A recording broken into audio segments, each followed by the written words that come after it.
They are widely known as one of the fiercest enemies of Gondor. Many served the Dark Lords, and one of their number even became the second greatest of the Nazgul. But how did these men come to serve Sauron and Morgoth?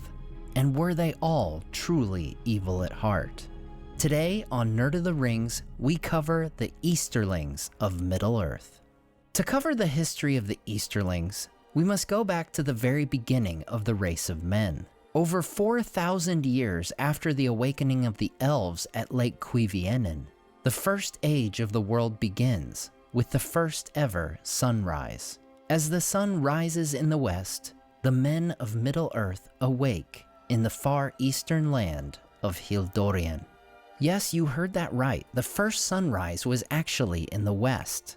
The original intent was that the sun should pass back and forth across the sky and never set.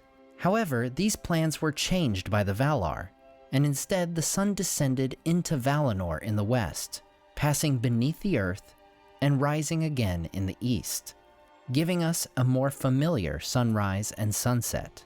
Unfortunately, unlike the elves, the men did not have the intervention and protection of the Valar in their earliest days. Morgoth discovers that the second children of Ilúvatar have come, and personally travels to the east, where he works to corrupt them to his will. Some of the men would instead flee to the west, and would become known as the Edain, the great allies of the elves in the First Age, and the ancestors of Númenor and the Dúnedain.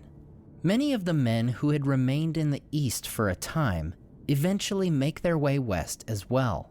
These men, now known as Easterlings, split.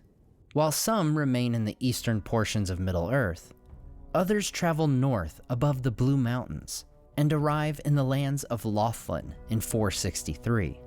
These men are motivated by the rumor of land and riches that await them in Beleriand and are secretly allied with Morgoth.